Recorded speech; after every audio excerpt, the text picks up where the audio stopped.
Saya terkesan dengan pujian orang, saya rasa mulia. Orang keji saya rasa sedih. Ya Allah, maafkanlah saya. Kenapa hati saya menjadi begini lemah, ya Allah? Engkaulah Tuhan saya. Tolong betulkan hati saya, bersihkan, sucikan hati saya. Nangis pada Allah.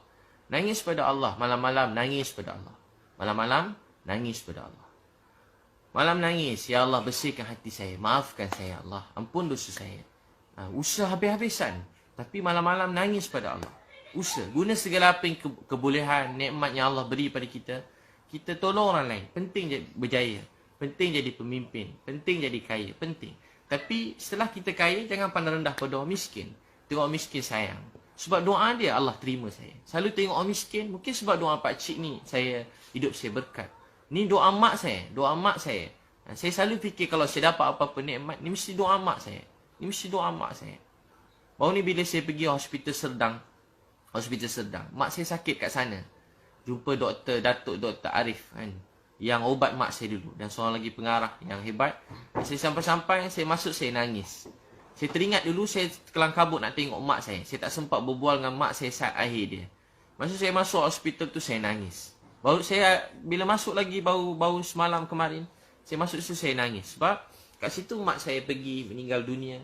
Saya tak sempat cakap-cakap dengan dia. Saya rindu mak saya. Saya rindu suara dia. Saya sayangkan dia.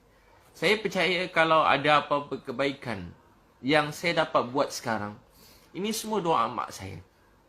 Hanya Allah yang balas kebaikan doa mak saya buat saya. Saya kalau sedih orang kata kekeji, saya ni sedih juga. Bila saya sedih, ubat saya nangis. Nangis pada Allah. Dan bila saya sedih, saya kata, ya Allah, kalau ada pahala untuk sabar ini, saya hadiahkan untuk mak saya. Saya hadiahkan untuk mak saya. Saya hadiahkan untuk mak saya. Kalau ada pahala untuk sabar ini, saya hadiahkan untuk mak saya. Saya hadiahkan untuk mak saya. Saya selalu tengok orang yang kata saya kat belakang. Walaupun grup-grup ustaz-ustaz, alim ulama ni, dalam grup kutuk saya ramai-ramai. Saya tahu semua sekali, saya baca. Tapi saya pun tak mau balas-balas. Saya pun tak nak gaduh dengan siapa-siapa.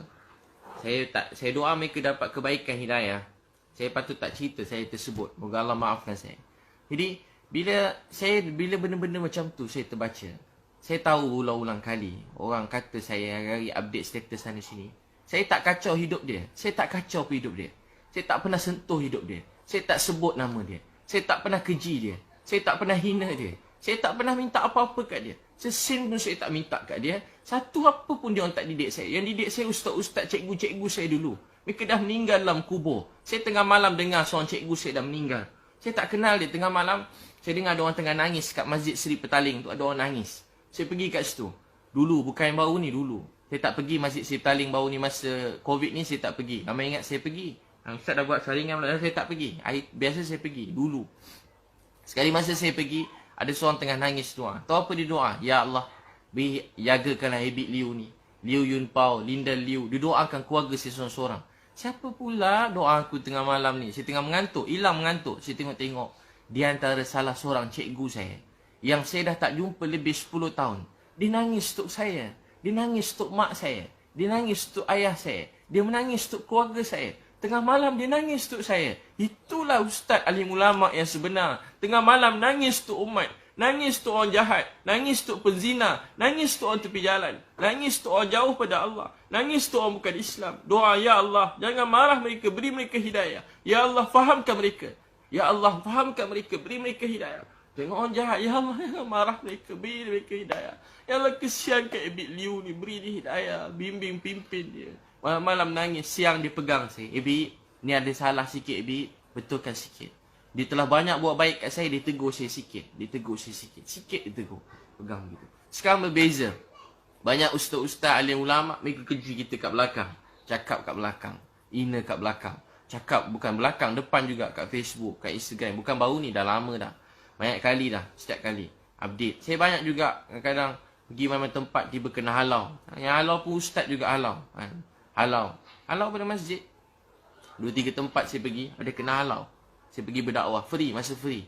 Lepas tu saya, kalau ni saya kadang saya ada cas. Supaya mereka urus sikit surat untuk saya. Kalau saya bagi free, saya dah kena halau. Bukan dulu-dulu. Kena halau di masjid. Saya bukan cakap apa-apa. Saya tak sentuh hal-hal semasa, nak sentuh orang. Tak, saya bukan orang macam tu. Saya tak suka nak sentuh hal peribadi orang ni, bukan saya. Tapi tahu tak apa jadi? Orang halau, orang keji. Tahu tak apa saya nak beritahu tuan-tuan sekalian? Sedih.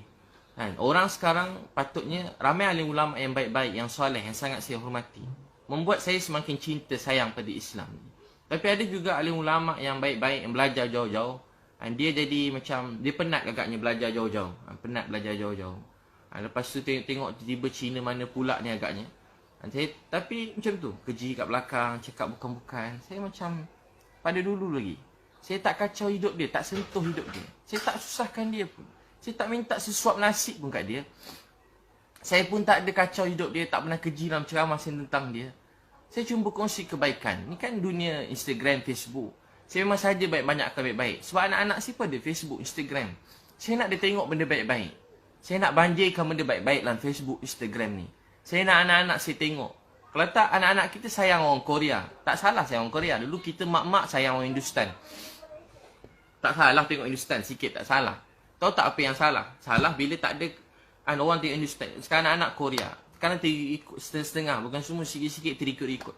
Jadi, kita nak marah orang Korea? Tak. Dia banyak kebaikan yang boleh kita belajar. Tapi tahu tak apa yang kita ni? Kita orang Islam kena banyakkan contoh-contoh yang baik. Meninggalkan contoh-contoh yang baik. Untuk tu abang kakak, apa tu dakwah? Dakwah ni, kita dakwah manusia yang tak nak agama, datang dekat pada agama. Tu dakwah. Malam nangis, ya Allah mereka tak tahu, tak faham, beri mereka hidayah. Ya Allah, mereka tak faham, tak tahu, beri mereka hidayah. Ya Allah, mereka tak faham, tak tahu, beri mereka hidayah. Ya Allah, mereka tak faham, tak tahu, beri mereka hidayah. Ya Allah, mereka tak faham, tak tahu, beri mereka hidayah. Saya kakak abang, saya kalau dakwah dekat, saya jenis tak takut kalau buat dakwah ni. Tapi dengan alim ulama, ustaz-ustaz, cikgu-cikgu ni, saya ada rasa, memang saya tahu saya bodoh, jahil. Jadi saya penuh rasa kemuliaan pada mereka. Penuh rasa hormat, muliakan mereka daripada dulu. Daripada dulu saya hormat, sayang semua ustaz-ustaz.